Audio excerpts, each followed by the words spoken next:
That ain't mud on my shoes. That's blood.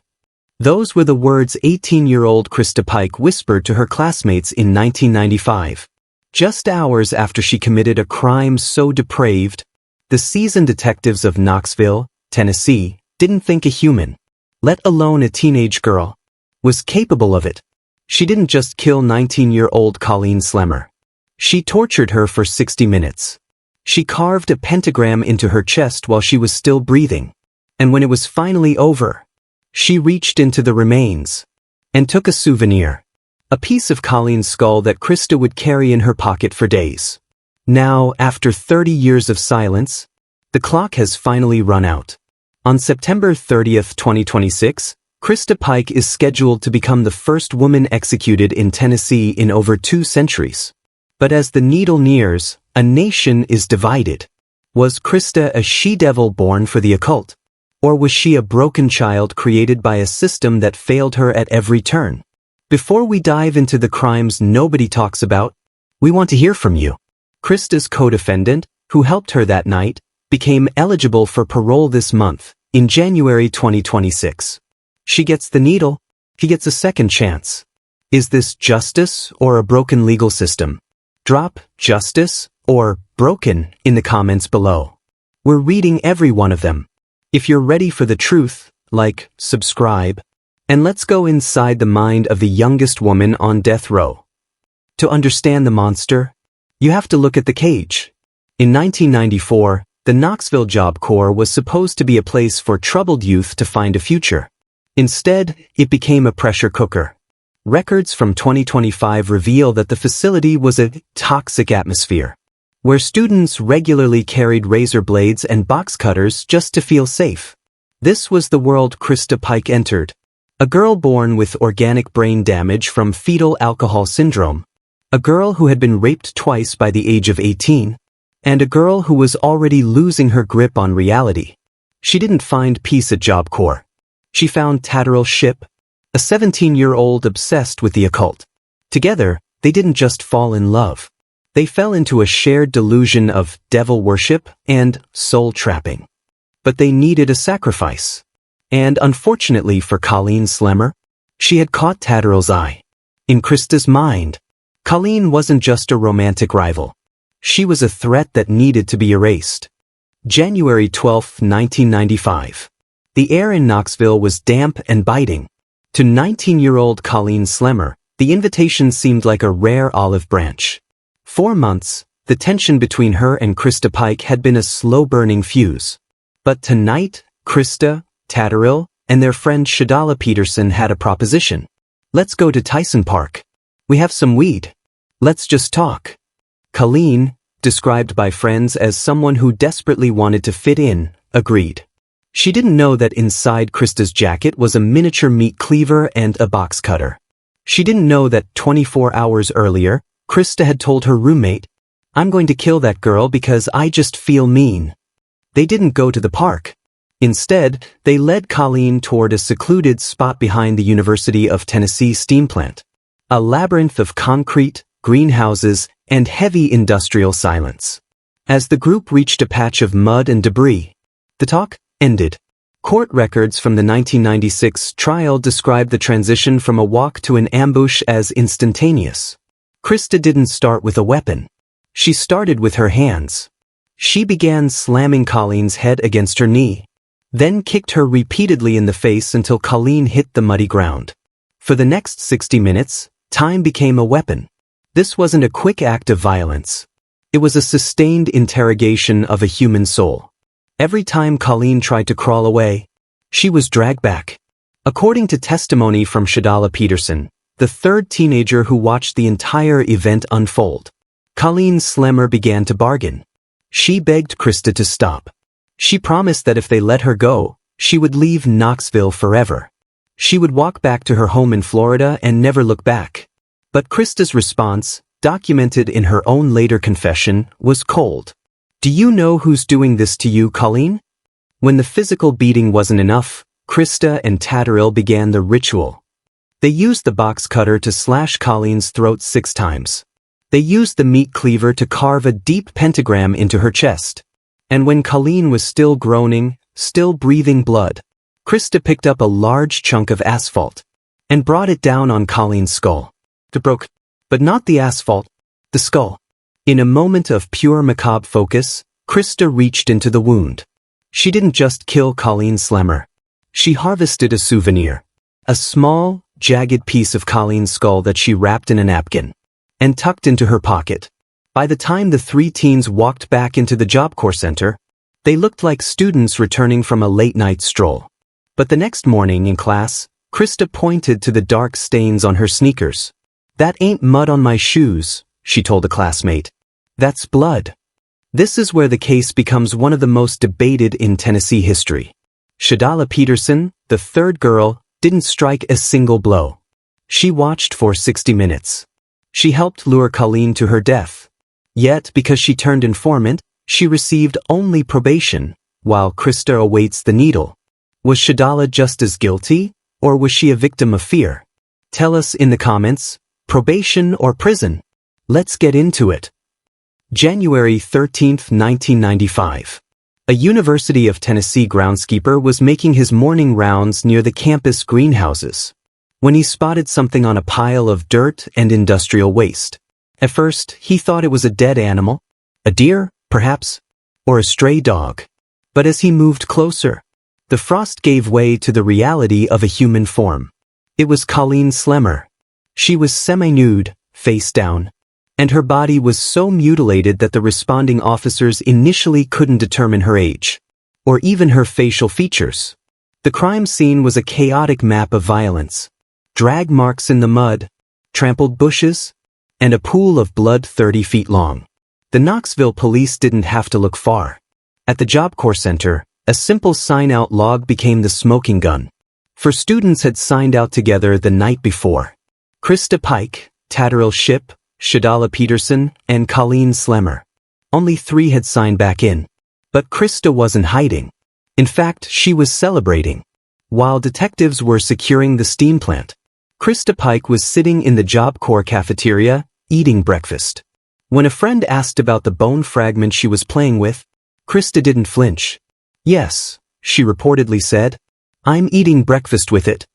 She even showed it off in class, pulling the piece of Colleen's skull from her pocket like a piece of jewelry. It was this chilling lack of remorse that led to her downfall. By that afternoon, Christa had left her jacket in a school office. Inside the pocket, security found the skull fragment. The souvenir was now evidence item number 1. By January 14th, Christa was sitting across from Detective Randy York. Most criminals lie, deflect, or demand a lawyer. Christa Pike did the opposite. She waived her Miranda rights. She sat calmly and, for the next several hours, walked the detectives through the murder with a level of detail that left the room in stunned silence. She described the 60 minutes of torture not as a crime, but as a fight that went too far. On the tapes, her voice is eerily steady. She admits to the meat cleaver. She admits to the pentagram. But then, she offers a glimpse into the dark psychology that has haunted this case for 30 years. She claimed that while Colleen was bleeding out, she heard voices telling her that if she didn't finish the job, she would go to prison for attempted murder. In her mind, the execution of Colleen Slammer was an act of self-preservation. Christa confessed because she believed she could justify the logic of the murder. She thought the voices and the lure made it a fair fight. But here's what nobody talks about. Christa's jacket, containing the skull, was handed over by school security before the police even had a warrant. If her lawyer had successfully argued that the search was illegal, the most damning piece of evidence might have been thrown out. Tell us, should the skull evidence have been allowed, or did the school violate her rights? Let's argue in the comments. When the trial of the state of Tennessee versus Christa Gale Pike opened in March 1996, the public was prepared to see a monster. Instead, they saw a schoolgirl. Gone was the dark clothing and the defiant sneer of the interrogation room. Her defense team had meticulously scrubbed away the she-devil persona, dressing her in floral prints and soft colors. They wanted the jury to see an angel-faced teenager who had simply lost her way. But the prosecution had a different story to tell. They didn't just want to talk about a murder. They wanted to talk about a ritual. 1996 was the tail end of the Satanic panic in America. The prosecution leaned into it, presenting the pentagram carved into Colleen's chest as proof of a premeditated occult sacrifice. They painted a picture of Christa and Tatterall as a diabolical duo, who killed not for revenge, but for the devil himself. But for those who have studied the case in 2025 and 2026, the truth is more grounded, and perhaps more terrifying. It wasn't about demons, it was about power. Christa Pike enjoyed the feeling of being the last thing Colleen Slemmer ever saw. The most gut-wrenching moment of the trial didn't come from the evidence, but from the silence. When the medical examiner described the 60 minutes of torture, May Slemmer, Colleen's mother, fled the courtroom in tears. Throughout it all, Christa's angelic mask began to slip. Witnesses described her as appearing bored, at times even smirking as the gruesome details of the skull fragment were read into the record. It was this perceived lack of empathy that would ultimately seal her fate. After only a few hours of deliberation, the jury returned. For the murder of Colleen Slemmer, Tatterall Shipp, only 17 at the time, was sentenced to life in prison. He was too young for the needle. But Christa was 18. She was an adult in the eyes of the law.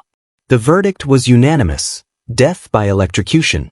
At 20 years old, Christa Gale Pike became the youngest woman in the United States to be sent to death row. She didn't cry. She didn't scream. She simply walked out of the courtroom, a celebrity of the macabre. This is the heart of the 2026 debate.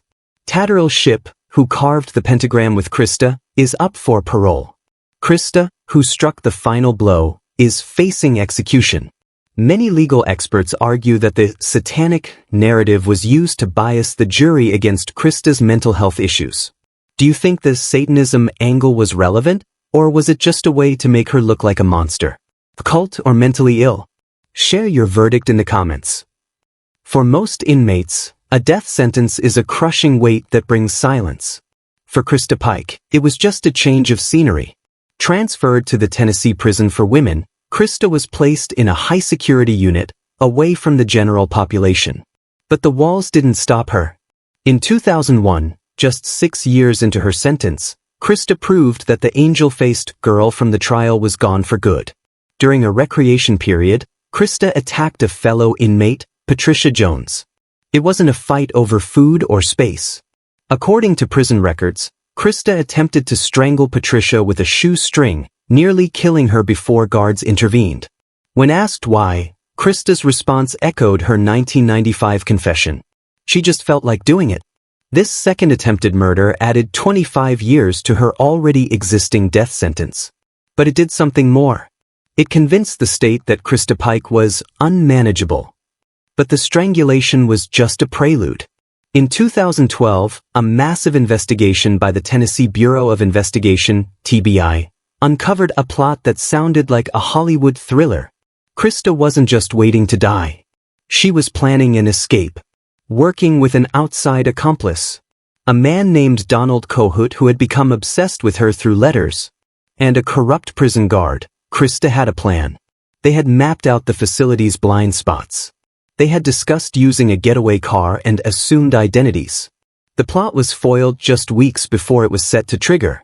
The celebrity status Christa had cultivated behind bars had backfired. The TBI had been monitoring her communications for months. Donald Kohut was sentenced to 7 years for his role. The guard was fired and charged. And Christa? She was moved into even deeper isolation. This is where the mercy argument falls apart for many. Her lawyers claim she has mental health issues that deserve compassion, but her actions in 2001 and 2012 show a woman who is still actively dangerous 30 years later. Is a person like Christa Pike capable of change, or is her 2026 execution the only way to ensure she never hurts anyone again? Redemption or risk? Let us know your thoughts below. January 2026. The appeals have been exhausted.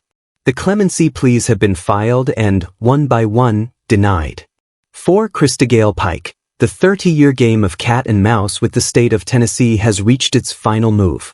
On September 30, 2026, The youngest woman ever sent to death row will likely become the first to be executed by the state in the 21st century. But as the date approaches, the ghost of Colleen Slemmer hasn't faded. In fact, in the halls of the Tennessee prison for women, the details of that night in 1995 are being whispered more than ever. The protocol is clinical. In the final 24 hours, Christa will be moved to a death watch cell, a small, windowless room mere feet from the execution chamber. She will be allowed one final meal, a few last phone calls, and a choice: lethal injection or the electric chair. In a bizarre twist of fate, Tennessee law allows inmates whose crimes were committed before 1998 to choose the chair. For a woman whose life was defined by the jagged edge of a meat cleaver and a satanic ritual, the choice of her end is the final bit of power she has left. What will her final words be? Over the decades, Christa's letters have oscillated between tearful regret and cold defiance. In 2025, she wrote to a supporter saying she was ready to go home. Yet her actions behind bars tell the story of a woman who never truly left the steam plant. Colleen Slemmer's family has waited over 11,000 days for this moment. For them, justice isn't about vengeance. It's about finally being able to bury the memory of the girl who took a piece of their daughter's skull as a trophy. When the curtain rises on September 30th, the world will watch as a 50-year-old woman pays for the sins of an 18-year-old girl. Some will see a cold-blooded killer finally meeting her end. Others will see a mentally ill woman being failed by the system one last time. But as the chemicals enter her veins, or the current hits the chair, one thing remains certain. The story of Christa Pike is a warning. It's a story of how a mean feeling on a Tuesday night in 1995 can echo through 3 decades of darkness. Christa Pike is scheduled to die in a few months. She has spent more of her life on death row than she ever spent in the free world. Is 30 years of waiting justice enough, or does the execution even matter anymore? If you were on that clemency board today, January 2026, would you sign the paper to save her life, or would you let the clock run out? Sign or silent? Type your answer below. If this deep dive into the crimes nobody talks about moved you, watch our next documentary on the Angola 5, right here. The gates are closing.